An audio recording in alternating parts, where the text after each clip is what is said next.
अब डेविड जान गया ये घर उसके लिए बिल्कुल भी सेफ नहीं है। शायद वो क्रीचर आज रात फिर से लौट कर आएगा। डर के मारे डेविड लाइट हाउस की तरफ दौड़ता है। ग्रूनर को चिल्लाकर कहता है, गेट खोलो, मुझे अंदर आना है। लेकिन ग्रूनर उसे अंदर नहीं आने देता और कहता है, तुझे तो उस शिप के साथ लौट जाना चाहिए था। डेविड निराश होकर वापस लौटता है, लेकिन अब उसे अपना घर सुरक्षित बनाना होगा। उसने घर की हर एक विंडो को लकड़ी से बंद कर दिया, हर तरफ नुकीले लकड़ों से घेरा बनाया और गेट के बाहर पुराने कागज और किताबें रखी। फिर उन पे तेल छिड़क दिया ताकि अगर वो क्रीचर वापस आए तो उसे आग से डरा के भगाया जा सके। लेकिन एक बात थी जो डेविड अब तक नहीं जानता था, और ये बात उसे आज रात पता चलने वाली थी। किस्मत से उसे घर के अंदर एक पुराना बॉक्स मिला। उस बॉक्स में एक गन थी और बहुत सारी बुलेट्स। ये देखकर उसे थोड़ी हिम्मत मिली, लेकिन डर अब भी जिंदा था। जैसे जैसे सूरज ढलने लगा, रात का अंधेरा हर तरफ छा गया। डेविड गन हाथ में लिए घर के एक कोने में चुपचाप बैठा था। उसकी सांसें तेज थीं। तभी एक अजीब आवाज सुनाई दी, और जब डेविड ने खिड़की की तरफ कदम बढ़ाया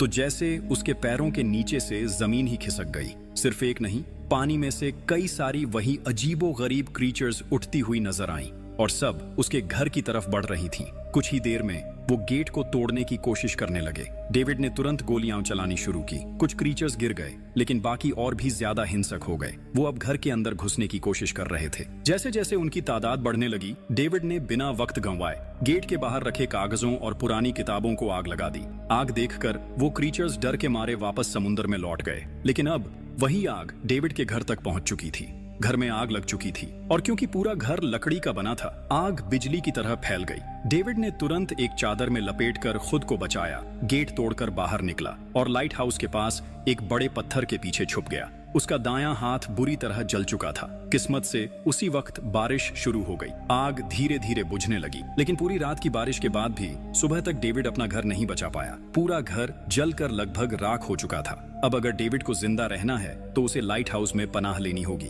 उसने अपनी राइफल उठाई और लाइट हाउस के पास के पत्थरों के बीच छुप गया।